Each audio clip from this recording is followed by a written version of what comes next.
SSC 25 batch ফিজিক্সের ম্যাথে তোমরা অনেক বেশি স্ট্রাগল করো। আজকে আমি 3টা স্টেপ দেখাই দিব যেগুলো ব্যবহার করে তোমরা যে কোনো ম্যাথ খুব সহজে সলভ করে ফেলতে পারবা। আসো দেখো, এখানে একটা ম্যাথ দেখতে পারতেছো, বাঘ হরিণ রিলেটেড ম্যাথ। এই টপিকটা কিন্তু তোমরা সবাই পরিচিত, যেখানে একটা বাঘ থাকে যার একটা ত্বরণ থাকে, আর একটা হরিণ দেখো সামনে আছে যার একটা সমবেগ আছে। এদের মাঝখানে একটা দূরত্ব 100 মিটার। আমাদের প্রশ্ন বলছে বাঘটি হরিণকে ধরতে পারবে কিনা।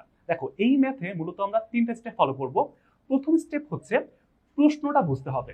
এখানে ধরতে পারবে কিনা এটা বলতে আসলে বোঝাইছে আমি যদি সময়টা বের করি, ওই সময়টা যদি ধনাত্মক আসে তার মানে ধরতে পারবে।